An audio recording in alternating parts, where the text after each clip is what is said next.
We are going to perform the ear plucking on her ears. Okay, we check. We check the same if there's any irritation on the ears like this. If there's any otitis media, redness, skin problem there, or any ear mites, we can spot. Okay, we are again the groomer to spot. We are the frontliner to spot and notify the owner if there's any problem. This side is fine. This side is also fine. She has a little bit hair inside the ear canal.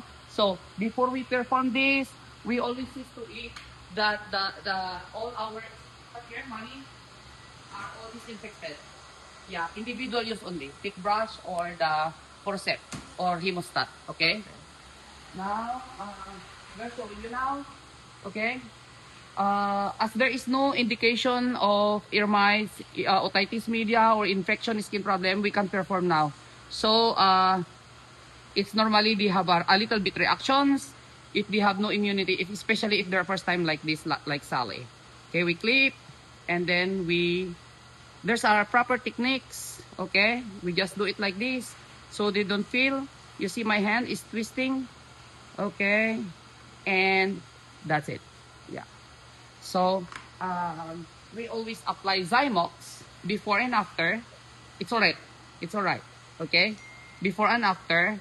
And then, yes, we have to massage on the ear of the base properly to make sure that the solution will instill inside. Okay?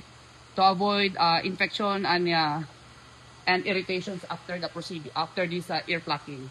So, we go to the other side. This is the other side. As we perform this before, I already applied the Zymox a few minutes ago to make sure it's already safer to proceed. So now we have to do another one.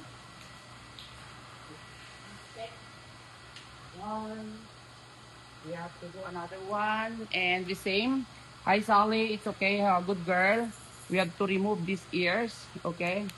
You have to clip and twist it slowly. Okay, she is fine. We are proceeding.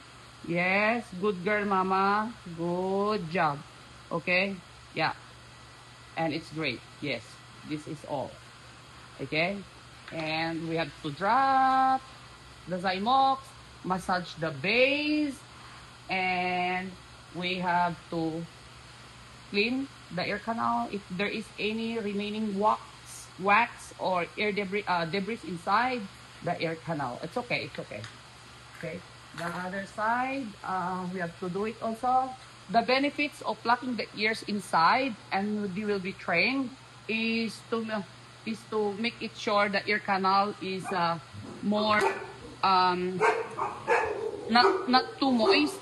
Bacteria, if there are a lot of moist there, the bacteria will breed inside. That cause a lot of problem.